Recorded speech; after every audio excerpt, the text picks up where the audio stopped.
प्रधानमंत्री नरेंद्र मोदी जी आज हरियाणा के चुनावी घोषणाओं के दौरे पर हैं। उम्मीद है कि अब हरियाणा आए हैं तो हरियाणा की जनता के कुछ सवालों का जवाब भी देते जाएंगे। हरियाणा की जनता ये जानना चाहती है प्रधानमंत्री जी कि साल 2015 में रेवाड़ी एम्स की घोषणा होने के बाद आज साल 2024 है। इसके बीच में आपने सिर्फ 2019 के लोकसभा चुनाव से पहले एम्स को याद किया और आंशिक बजट में एम्स का प्रस्ताव लेकर के आए।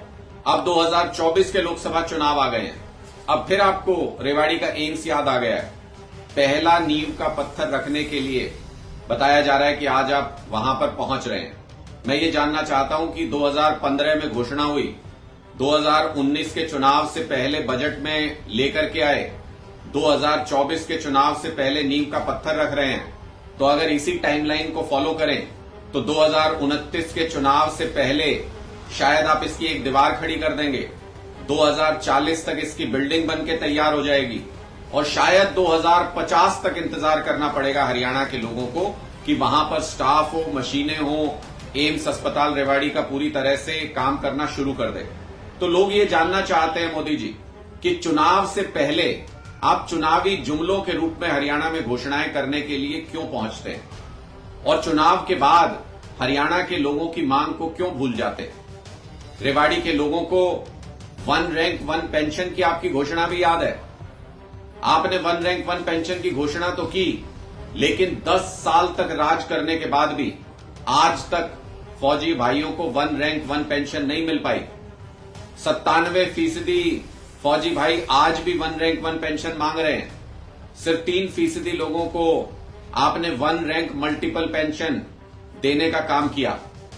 इसलिए हरियाणा की जनता को यह भी बताते जाइएगा कि हरियाणा की धरती से ये धार्मिक भूमि है, ये कुरुक्षेत्र की भूमि है। यहां से आप झूठ क्यों बोल के जाते हैं, जुमला क्यों देके जाते हैं हरियाणा के लोगों को। साथ ही अगर आप हरियाणा में आ रहे हैं तो किसान आंदोलन चल रहा है। आपकी पुलिस किसानों के ऊपर लाठियां, आंसू गैस के गोले छोड़ रही है। आपकी पुलिस अत्याचार कर रही है किसानों के ऊपर। आप 2 दिन के विदेश दौरे पर थे, इसलिए शायद एमएसपी गारंटी कानून जो आपका ही किया हुआ वादा है 2 साल पहले का, उस पर आपने अभी तक कुछ नहीं बोला।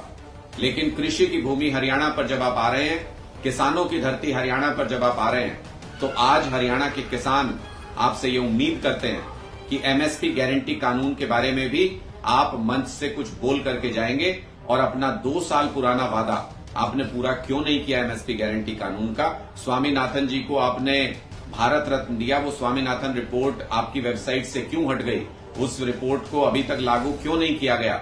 इन सारे सवालों के जवाब भी हरियाणा के लोग जानना चाहते हैं। आज आप हरियाणा में हैं तो हरियाणा के लोगों के इन सवालों का जवाब भी जरूर दीजिएगा प्रधानमंत्री जी।